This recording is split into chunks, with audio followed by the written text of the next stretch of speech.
আসসালামু আলাইকুম রহমতুল্লাহ। প্রিয় দর্শক, 31 ডিসেম্বর আগামীতে কি হতে যাচ্ছে এটা নিয়ে কিন্তু ইতিমধ্যেই সোশ্যাল মিডিয়ায় তোলপাড়।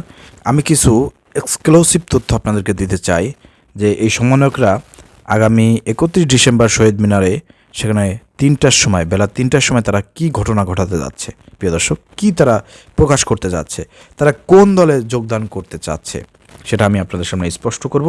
আমি আমার সর্বোচ্চ অ্যানালাইসিস দিয়ে আজকের ভিডিওটা পর্যালোচনা করব। প্রিয় দর্শক, আপনারা জানেন সেই 31 ডিসেম্বর সোহরাওয়ার্দী ময়দানে সেখানে কিন্তু ইসলামী ছাত্র শিবিরের সদস্য সম্মেলন এবং বিশাল বড় সদস্য সম্মেলন। সেই সম্মেলনের দিকে কিন্তু চোখ থাকবে সারা বাংলাদেশের 18 কোটি মানুষের এবং প্রবাসীদের চোখ থাকবে শিবিরের সদস্য সম্মেলনে।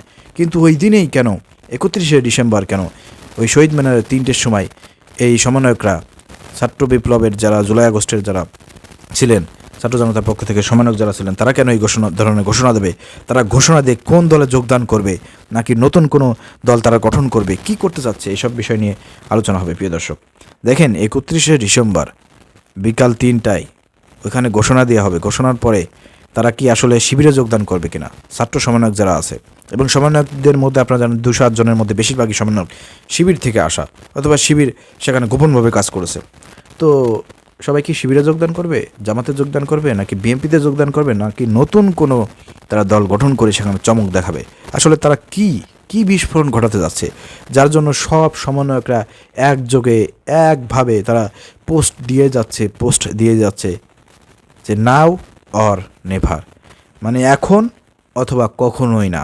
তারা কি করতে যাচ্ছে প্রিয় দর্শক, সেটাই আজকে বিশ্লেষণ করব। দেখেন, ওই দিনকে কিন্তু সোহরাওয়ার্দীতে একটা ইসলামী ছাত্র শিবিরের সদস্য সম্মেলন, এটা হচ্ছে দীর্ঘ প্রায় 18, 19, 20 বছর পরে আজকে ধরেন যে আপনার ইসলামী ছাত্র শিবির ঢাকাতে তারা একটা ইসলামী ছাত্র শিবিরের সদস্য সম্মেলন সেখানে ঘটনা ঘটাতে যাচ্ছে, এবং সেখানে তারা দিনব্যাপী তাদের একটা আছে, খুব সুন্দর একটা ইভেন্ট আছে, সুন্দরভাবে তারা প্রোগ্রাম পরিচালনা করবে।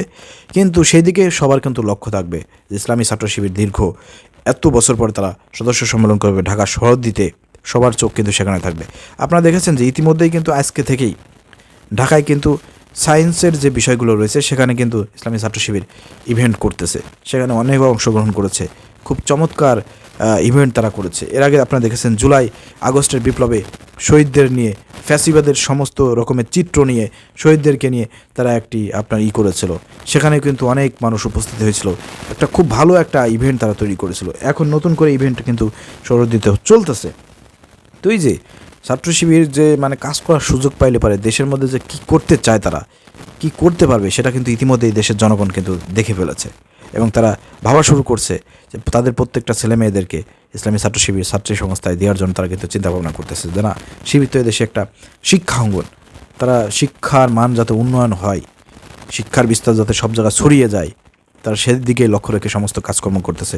অথবা এই শিবিরে যদি তার ছেলে মেয়েদেরকে দিতে পারে, তাহলে তারা সুশিক্ষায় শিক্ষিত হয়ে, ইসলামী শিক্ষায় শিক্ষিত হয়ে তারা অনেক সুনাম অর্জন করবে, অনেক ডিগ্রি অর্জন করবে, ভালো ভালো পর্যায়ে যাইতে পারবে। এটা কিন্তু দেশের জনগণ এবং ফ্যামিলির যারা আছেন, পিতামাতা এবং প্যারেন্টস যারা আছেন, তারা কিন্তু চিন্তাভাবনা করতেছেন। তো যাই হোক প্রিয় দর্শক, এখানে আমি যেটা বলতে চাই, 31 ডিসেম্বর আসলে কি ঘটতে পারে, অনেকেই পোস্ট করেছেন। শালিসুল সালাম, হাসিব নাইদ, হাসানাত আবদুল্লাহ, এই যত সমন্বয়ক আছে সবাই কিন্তু পোস্ট করতেছে 31 ডিসেম্বর শহীদ মিনারে একটা বিস্ফোরণ ঘটাবে। আমি বলি ভাই, কি যে বিস্ফোরণই আপনারা ঘটান, অনেকে বলতেছে তারা বলতেছেন যে মুজিববাদের কবর রচনা করা হবে। মুজিববাদের কবর কিন্তু 5 আগস্টে রচনা করা হয়েছে, এবং সংবিধান বিলুপ্তর কথা বলা হচ্ছে, নতুন কোনো ঘোষণা দেবে, এই ধরনের কথাবার্তা বলা হচ্ছে। আমি যেটা বলতে চাই ভাই, যত যাই ঘোষণা দেন, যত যাই করেন, আপনাদেরকে বন্ধু চিনতে হবে, আপনাদেরকে সঠিক বন্ধু চিনতে হবে। দেশকে কারা ভালোবাসে, দেশে কারা গণতন্ত্রকে সঠিকভাবে মেনে কারা রাজনীতি করতেছে, কারা দেশে সুশাসন প্রতিষ্ঠা করতে চায়, কারা এদেশে ন্যায় বিচার প্রতিষ্ঠা করতে চায়, কারা এদেশে দুর্নীতিমুক্ত করতে চায়, সেরকম একটি দলকে আপনাদেরকে নির্বাচন করতে হবে। সমন্বয়কবৃন্দ যারা আছেন, ছাত্র জনতার পক্ষ থেকে যারা সমন্বয়ক আছেন, হাসানাত সার্জিস সহ যত সমন্বয়ক আছেন, আপনাদেরকে বলতে চাই, আপনারা কি মনে করেন যে বাংলাদেশে এখন যতগুলো রাজনৈতিক দল আছে, সমস্ত রাজনৈতিক দলের মধ্যে আপনারা কাদেরকে বেশি গ্রহণযোগ্য, এবং ক্ষমতা আসলে পরে আপনাদের জুলাই আগস্টের যে বিপ্লব, এটা সংরক্ষিত থাকবে, এটা ইতিহাসের পাতায় থাকবে, আপনাদের মান মর্যাদা বাড়বে, আপনাদের দাম বৃদ্ধি পাবে। এই যে যারা শহীদ হয়েছে, শহীদ পরিবার, তাদের ন্যায্য যে দাবি দেওয়া, ন্যায্য যে পাওনা, সেগুলো তারা বুঝে পাবে। আহত যারা হয়েছে তারা চিকিৎসা পাবে, উন্নত চিকিৎসা পাবে, তাদের কষ্ট লাঘব হবে। সত্যিকার অর্থের বিপ্লবের স্পিড কারো ধারণ করে? বলেন তো কোন দলটি? বিএনপি, জামাত, চরমোনাই, ওই খেলাফত, হেফাজত, আরও যত আছে, বলেন তো কোন দলটা? এক কথা আমি বলতে চাই ভাই, বাংলাদেশে একটি দলই আছে, জামাত শিবির। এই দলটিই পারবে একমাত্র আপনাদের যে বিপ্লবের চেতনা আছে, যে ধারণা আছে, যে চিন্তাভাবনা আছে, এটা লালন করতে পারবে, এটা তারা পালন করতে পারবে, এটা বাস্তবায়ন করতে পারবে একটি দল, বাংলা জামাত ইসলামী। আপনারা দেখতেছেন বিএনপির কার্যকলাপ।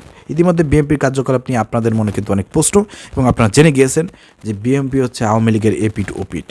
ক্ষমতায় আসলে পারে এই জুলাই আগস্টের বিপ্লব ইতিমধ্যেই তারা প্রকাশ করতেছে যে জুলাই এই আগস্ট বিপ্লব তারা এই ছাত্রদেরকে ক্রেডিট দিচ্ছে না, তাদেরকে গ্রহণ করতেছে না। এরা বলতেছে আমরা করেছি। তারা বারবার ৭১-এর কথা বলে, কারণ ৭১-এ জিয়াউর রহমান খুব গুরুত্বপূর্ণ ভূমিকা পালন করেছে।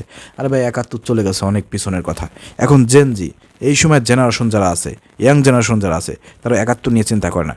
তারা চিন্তা করে, তারা দেখেছে নিজে চোখে যে এই জুলাই আগস্ট এই বিপ্লবকে তারা দেখেছে, অর্থাৎ এই বিপ্লবকে তারা ধারণ করতে চায়। অর্থাৎ আপনারা এই বিপ্লবকে মুছে ফেলতে চান, এটা দেশের মানুষ, জনগণ, সমন্বয়করা ইতিমধ্যে জেনে গিয়েছে, বুঝে গিয়েছে। অর্থাৎ বিএনপিকে ক্ষমতায় দেখতে চায় না বাংলাদেশের যতগুলো সমন্বয়ক আছে, যতগুলো জুলাই আগস্টে বিপ্লবের যারা সংগ্রামী নেতা আছে, যারা মাঠে ময়দানে নেমেছিল, যারা এই সংগ্রাম করেছে, তারা কেউ বিএনপি ক্ষমতায় দেখতে চায় না। এটা সোজা কথা। সবাই জামাত ইসলামকে ক্ষমতায় দেখতে চায়। কারণ কি?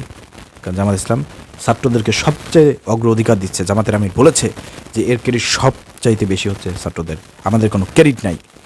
এবং এই জুলাই আগস্টের যে বিপ্লবের চেতনা জামাত ইসলাম ধারণ করে তারা পথ চলতেছে, এই কারণে দেশের মানুষের কাছে জামাতের গ্রহণযোগ্যতা কিন্তু বেড়ে গিয়েছে। এটা ছাত্র জনতার সমন্বয়কদের কিন্তু এটা চিন্তা করতে হবে, ভাবতে হবে। আমি বলতে চাই ৩১শে ডিসেম্বর আপনারা কী করবেন আমি জানি না, কিন্তু আমি বলতে চাই নতুন কোনো দল গঠন করে বাংলাদেশের মাটিতে আপনারা টিকতে পারবেন না। বিএনপি ষড়যন্ত্রে, অন্যান্য দলের ষড়যন্ত্রে আপনারা টিকতে পারবেন না। ইতিমধ্যে আপনাদেরকে নিয়ে ষড়যন্ত্র হচ্ছে।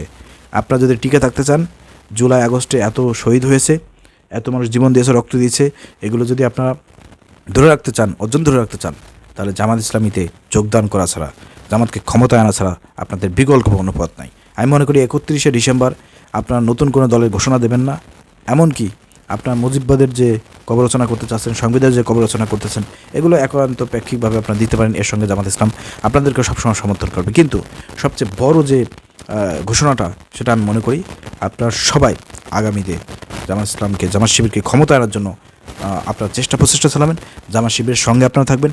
এই ধরনের ঘোষণা যদি আপনারা দিতে পারেন, তাহলে আগামীতে একটা বিপ্লব সৃষ্টি হবে বাংলাদেশে, এবং আপনাদের এই ঘোষণা হবে মানুষের কাছে, ১৮ কোটি মানুষের কাছে গ্রহণযোগ্য একটি ঘোষণা, এবং আপনাদেরকে সবাই স্বাগত জানাবে। আপনাদের মানুষ পাশে থাকবে, আপনাদেরকে মানুষ সাপোর্ট করবে, এবং আপনারা যদি এই ধরনের ঘোষণা দিতে পারেন, আপনারাও সাকসেস হবেন, সফল হবেন। কারণ বিপ্লবের স্পিড ধারণা সব কিছু জামাত শিবিরই সবচাইতে বেশি করে, এবং তারাই বাস্তবায়ন করতে পারবে, নতুবা অন্য কেউই পারবে না। আপনার নতুন যে নাগরিক কমিটি বলতেছেন, এই কমিটি বলতেছে, সে কমিটি এরা বিতর্কিত হয়ে যাবে।